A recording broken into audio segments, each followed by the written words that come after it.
श्री विष्णु पुराण कथा। इस विष्णु पुराण में संसार का हर सुख दुख का वर्णन किया गया है। इस विष्णु पुराण में मानव के लिए हर अच्छे और बुरे कर्मों का वर्णन दिया गया है। दोस्तों, आप लोग सभी चैनल को सब्सक्राइब लाइक करते हैं, जिसमें आपको कुछ नहीं मिलता है, पर इस चैनल पर आप सबको जीने का राह और ज्ञान भरी बातें मिलती है।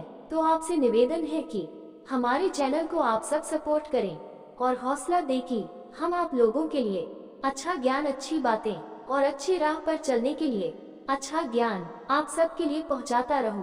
नमस्कार मित्रों, आप सबका हमारे चैनल पर स्वागत है।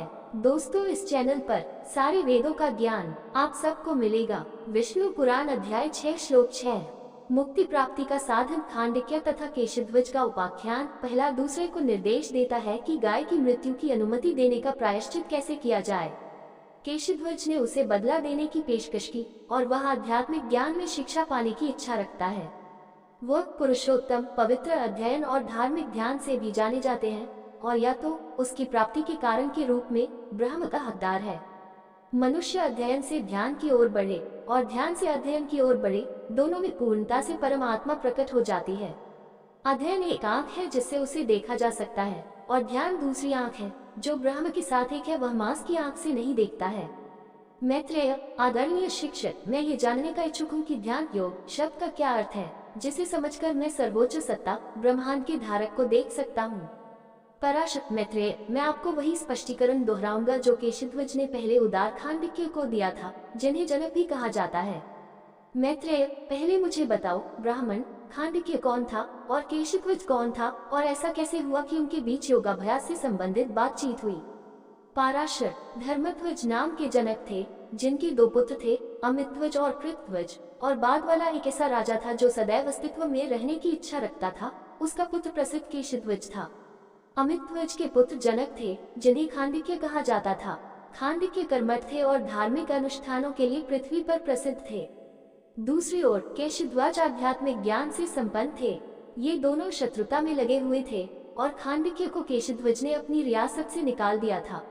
अपने प्रभुत्व से निष्कासित होने के बाद वह कुछ अनुयायियों, अपने पुजारी और अपने सलाहकारों के साथ जंगलों और पहाड़ों के बीच भटकते रहे, जहां सच्चे ज्ञान से वंचित होकर उन्होंने कई बलिदान किए, जिससे उन्हें दिव्य सत्य प्राप्त होने की उम्मीद थी और अज्ञानता से मृत्यु से बचने की उम्मीद थी। एक बार जब भक्ति में कुशल लोगों में सर्वश्रेष्ठ केशध्वज भक्ति में लगे हुए थे, एक निर्जन जंगल में एक भयंकर बाघ ने उनकी दुधारू गाय को मार डाला। जब राजा ने सुना कि गाय को मार दिया गया है, तो उन्होंने सेवारत पुरोहितों से पूछा कि किस प्रकार की तपस्या से अपराध का प्रायश्चित हो सकता है। उन्होंने उत्तर दिया कि वे नहीं जानते और उसे कासेरू के पास भेज दिया। जब राजा ने कशेरू से सलाह ली तो उसने उससे कहा कि वह नहीं जानता, लेकिन शुनक उसे बता सकेगा।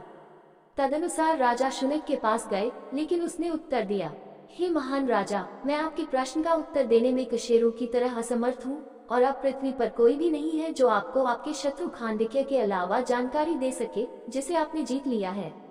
यह उत्तर पाकर केशध्वज ने कहा, तब मैं जाऊंगा और अपने शत्रु से भेंट करूंगा। यदि वह मुझे मार डाले तो कोई बात नहीं, क्योंकि तब मुझे वह पुरस्कार मिलेगा जो एक पवित्र कार्य में मारे जाने के बराबर है। यदि इसके विपरीत वह मुझे बताए कि क्या प्रायश्चित है प्रदर्शन करने के लिए, तो मेरा बलिदान प्रभावकारिता में अप्रभावित रहेगा। तदनुसार वह हिरण की खाल धार्मिक छात्र की पहनकर अपनी कार पर चढ़ गया और जंगल में चला गया जहां बुद्धिमान खांडक्य रहते थे। जब खांडक्य ने उसे अपने पास आते देखा तो उसकी आंखें क्रोध से लाल हो गईं और उसने अपना धनुष उठाया और उससे कहा, तूने मेरा विनाश करने के लिए अपने आप को मृग की खाल से सुसज्जित कर लिया है, ये सोचकर कि ऐसी पोशाक में तू मुझसे सुरक्षित रहेगा। परंतु हे मूर्ख, जिस मृग की पीठ पर यह खाल दिखाई देती है, उसी को तू और मैं तेज बाणों से मार डालते हैं, वैसे ही मैं तुझे मार डालूंगा। मेरे जीते जी तुम आजाद न होगे। तुम एक सिद्धांतहीन अपराधी हो जिसने मुझसे मेरा राज्य छीन लिया है और मृत्यु के योग्य हो। इस पर केशध्वज ने उत्तर दिया, मैं यहाँ आपसे अपनी शंकाओं का समाधान करने के लिए आया हूँ, न कि किसी शत्रुतापूर्ण इरादे से, इसलिए अपने तीर और अपने क्रोध दोनों को अलग रखें।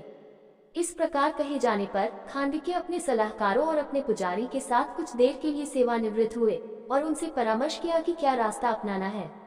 उन्होंने उनसे केशध्वज को मारने का आग्रह किया, जो अब उनकी शक्ति में था और जिसकी मृत्यु से वह फिर से पूरी पृथ्वी का राजा बन जाता। खांडक्य ने उन्हें उत्तर दिया, इसमें कोई संदेह नहीं है कि इस तरह के कृत्य से मुझे पूरी पृथ्वी का राजा बन जाना चाहिए।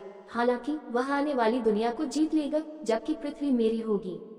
अब अगर मैं उसे नहीं मारूंगा तो मैं अगली दुनिया को अपने वश में कर लो और उसे इस धरती पर छोड़ दो। मुझे ऐसा लगता है कि ये दुनिया अगली दुनिया से अधिक मूल्यवान नहीं है, क्योंकि परलोक की पराधीनता सर्वदा बनी रहती है। इस पर विजय थोड़े समय के लिए है, इसलिए मैं उसे मारूंगा नहीं, बल्कि उसे वही बताऊंगा जो वह जानना चाहता है। फिर केशध्वज के पास लौटते हुए खांडक्य ने उनसे अपना प्रश्न प्रस्तावित करने को कहा, जिसका उन्होंने उत्तर देने का वादा किया, और केशध्वज ने उन्हें बताया कि क्या हुआ था, गाय की मृत्यु, और जानना चाहा कि उन्हें कौन सी तपस्या करनी चाहिए। उत्तर में खांडक्य ने उन्हें उस अवसर के अनुकूल प्रायश्चित के बारे में पूरी तरह से समझाया, और फिर केशध्वज उनकी अनुमति से बलिदान स्थल पर लौट आए और नियमित रूप से हर आवश्यक कार्य पूरा किया।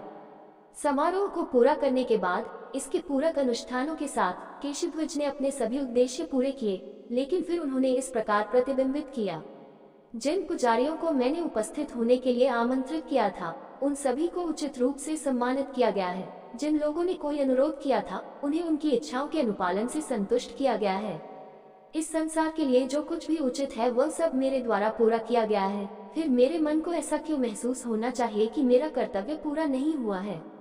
इसलिए ध्यान करते हुए उन्हें याद आया कि उन्होंने खांडक्य को वह उपहार नहीं दिया है जो एक आध्यात्मिक गुरु को दिया जाना चाहिए था, और अपने रथ पर चढ़कर वह तुरंत घने जंगल में चले गए जहाँ वह ऋषि निवास करते थे।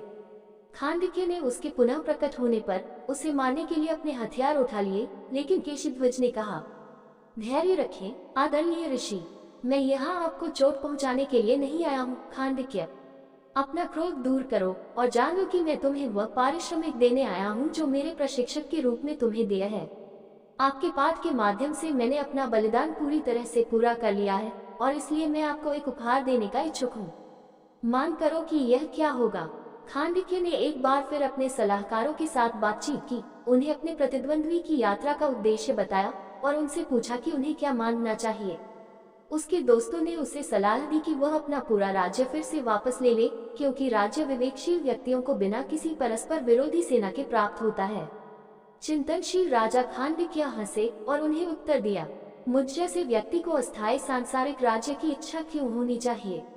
सच तो यह है कि आप इस जीवन की चिंताओं में सक्षम सलाहकार हैं, लेकिन जीवन की चिंताओं से आप निश्चित रूप से अनभिज्ञ हैं। इतना कहकर वह केशध्वज के पास वापस गया और उससे कहा, क्या ये सच है कि आप अपने गुरु की तरह मुझे भी उपहार देना चाहते हैं? वास्तव में मैं ऐसा करता हूँ, केशध्वज ने उत्तर दिया। फिर खांडक्य फिर से शामिल हो गए। जैसा कि यह ज्ञात है कि आप आध्यात्मिक विद्या में विद्वान हैं जो आत्मा का सिद्धांत सिखाता है। यदि आप उस ज्ञान को मुझे बताएंगे तो आपने अपने प्रशिक्षक के प्रति अपना ऋण चुका दिया होगा। मुझे बताएं कि मानव दुख के निवारण के लिए कौन से कार्य प्रभावी हैं। इस चैनल पर सभी वेदों का ज्ञान मिलेगा। ये वीडियो आपको अच्छा लगा हो तो लाइक शेयर सब्सक्राइब जरूर करें। धन्यवाद दोस्तों।